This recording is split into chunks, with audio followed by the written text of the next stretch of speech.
Now the Warmate 5 isn't it? Now the Warmate 5 is just a, now the Warmate 5, I keep making mistakes. This is gonna be a long time in the editing room. Wes in the future who's editing this, I'm sorry. Now you're talking to yourself, man. What's going on? And we're taking one. Poland has been quietly arming Ukraine since 2014, and its newest drone just confirmed it's still happening. Now, I know Ukraine and Poland have had some difficult times recently with promises of Fulcrum fighter jets in exchange for drone technology, and that deal was on and now it's off. But most weapon stories break because someone got hit and there's footage. Well, this one broke because a single Telegram channel posted a video, and defense analysts spent the following days doing something rarer in this war, admitting they don't fully know what they're looking at. On July 24th, the Ukrainian outlet Defense Express confirmed that Ukraine's military is using the Warmate 5. Oh, the Warmate. It sounds so precious. The Warmate 5 is the newest loitering munition from Poland's WB group. Not the older Warmate 3 that's been in service since 2022.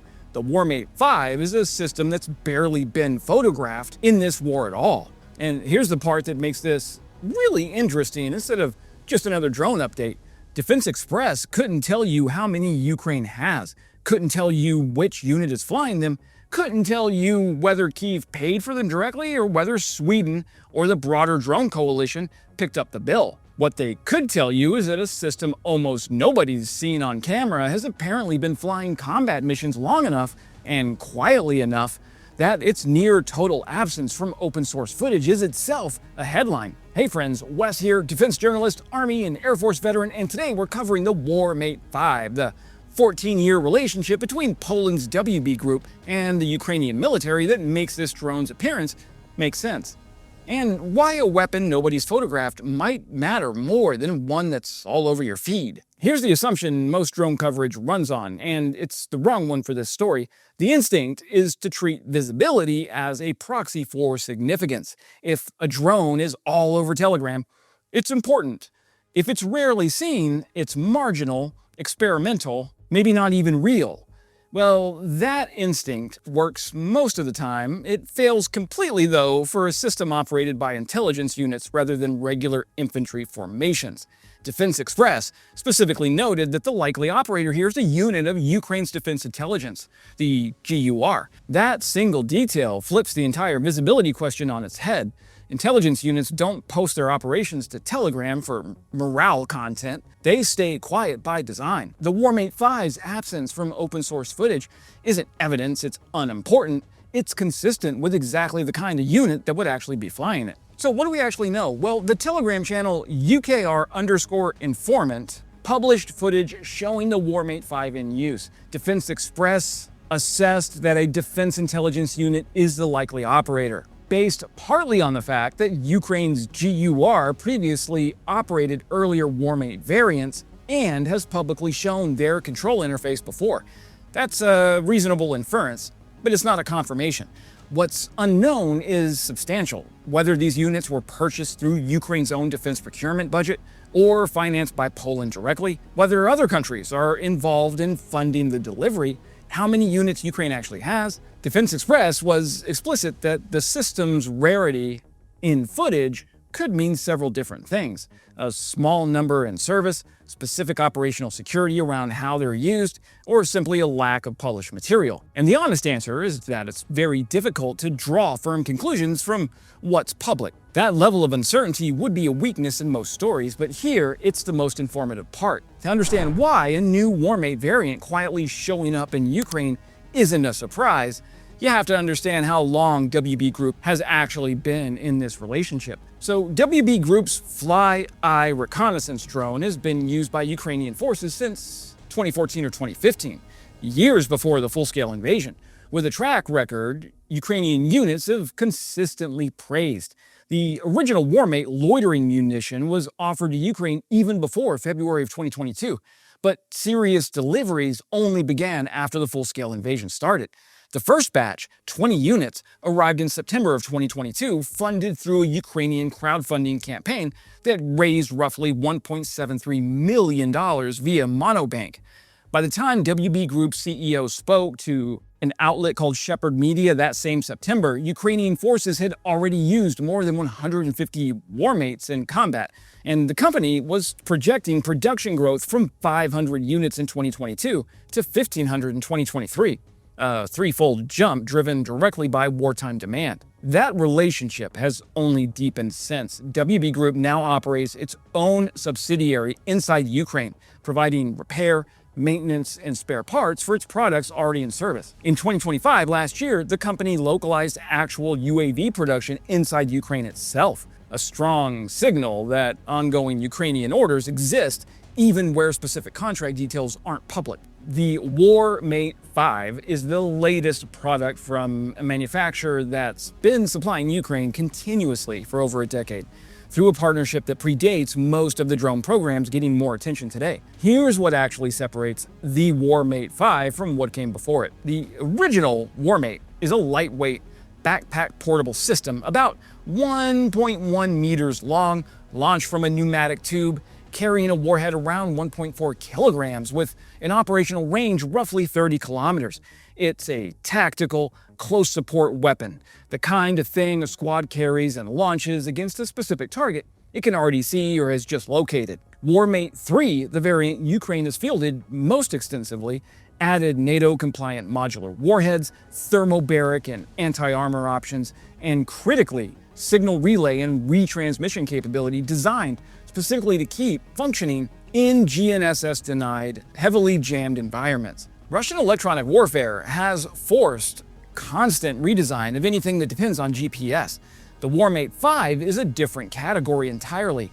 It's a loitering munition system capable of striking targets at ranges of up to 100 kilometers, using modular warheads weighing either 5 or 10 kilograms. That is not a small bump from the Warmate 3. That's roughly triple the range and more than 3 times the explosive payload of the Warmate 3, moving the platform out of tactical squad support and into genuine operational deep strike territory. And at that range and payload class, I'd feel comfortable placing the Warmate 5 in the same category as Russia's Lancet and Ukraine's own Ram 2X, two of the most consequential loitering munitions either side has fielded in this war. Well, let's put those numbers side by side, actually, because the comparison tells you exactly what role this weapon is meant to fill. Russia's Lancet, built by Zala Aero under the Kalashnikov concern, operates out to roughly 40 kilometers, carries a high-explosive fragmentation warhead up to 5 kilograms, capable of penetrating 200 millimeters of armor, cruises around 110 kilometers per hour, and dives at speeds of up to 300 kilometers per hour. In its terminal attack phase, that is. It's become one of the defining weapons of the war, specifically because of its precision against armored vehicles and artillery, hunting targets that took months of Russian doctrine refinement to reliably strike. Ukraine's Ram 2X, an upgraded evolution of the earlier Ram 2, built on the Leleka 100 reconnaissance airframe, is reportedly capable of carrying a warhead up to 3 kilograms, reaching speeds around 160 kilometers per hour and striking targets at distances exceeding 150 kilometers while operating under electronic warfare conditions. Now, exact specifications remain undisclosed, which is itself typical of how Ukraine handles its most capable indigenous systems. Now, the Warmate 5, at up to 100 kilometers range with a 5 to 10 kilogram warhead, sits between these two systems.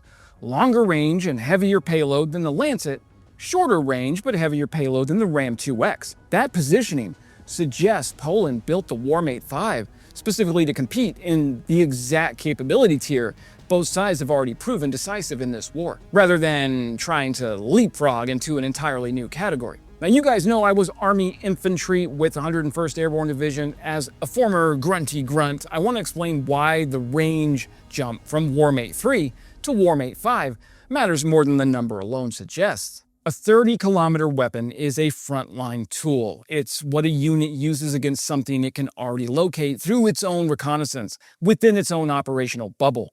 A 100-kilometer weapon is a different kind of decision entirely. It reaches into an adversary's rear staging area, logistics nodes, command positions, and reserve formations, sitting well behind what any frontline unit could normally see or influence. That's exactly the range band where Lancet has done its most consequential work against Russian air defense and artillery, and it's exactly the range band Ukraine's own Ram 2X was built to compete in. If the Warmate 5 is genuinely operating in Ukrainian service at that range, and if a defense intelligence unit really is the operator, that combination suggests a weapon being used for exactly the kind of precision, high-value targeting that intelligence-directed strikes typically pursue. Not saturating the battlefield, selecting specific targets and removing them. Now, we don't know the actual number of Warmate 5 units in Ukrainian service. We don't know the specific unit operating them beyond an educated inference based on prior GUR use of earlier variants. We don't know whether Poland, Ukraine's own defense budget, Sweden, or the broader drone coalition is actually funding this specific acquisition, and multiple funding paths could plausibly be true simultaneously without contradiction. Swedish Defense Minister Paul Johnson announced intent to purchase a batch of WB Group drones for Ukraine during the 2025 factory visit.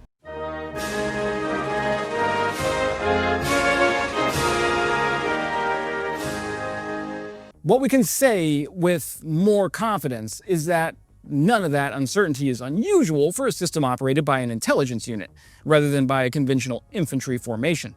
Weapons in that category are consistently the least documented in open source reporting throughout this entire war, not because they're rare, but because the units flying them have every incentive to stay off Telegram entirely. Now, the Warmate 5's near invisibility in public footage isn't a red flag about the program's reality. It's a pattern that matches exactly how every other intelligence-operated system in this war has behaved. And here's what the story actually demonstrates once you stop waiting for it to resolve into something more dramatic.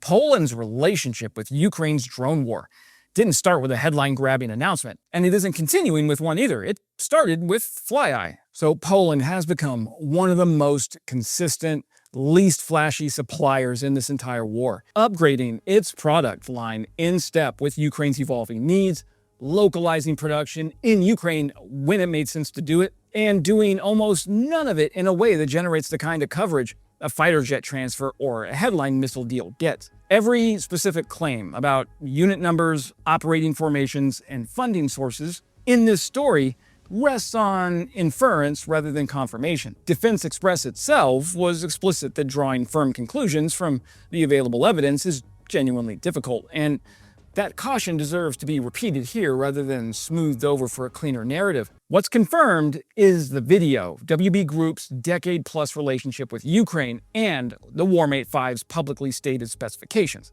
Everything else, connecting those dots, is a reasonable inference. But there's a particular kind of defense story that never trends, never gets dramatic thumbnail moment, never produces the kind of satellite imagery that makes for a clean before and after comparison. This is one of those stories, and it's exactly the kind worth paying attention to, precisely because almost nobody else will. A drone that's barely been photographed, operated by a unit that doesn't advertise itself, supplied by a country that's been quietly showing up for Ukraine since 2014. No press conference, no triumphant unveiling, just a single Telegram post, a careful piece of Ukrainian journalism admitting how much it doesn't know, and a manufacturer in Poland that's been doing this work long enough that a new product line barely registers as news anymore. Some of the most consequential weapons in this war are the ones you'll never see coming because the people flying them made sure of it. That is it for today, my friends. If this was useful, hitting that big subscribe button is the best free way to support what I do here. I'm not gonna lie to you, I'm doing my dream job, and you make it possible. Hitting that subscribe button is really the best way to support human creators. We don't take too kindly to robots around these parts. Strategery. We're gonna get them terrorists.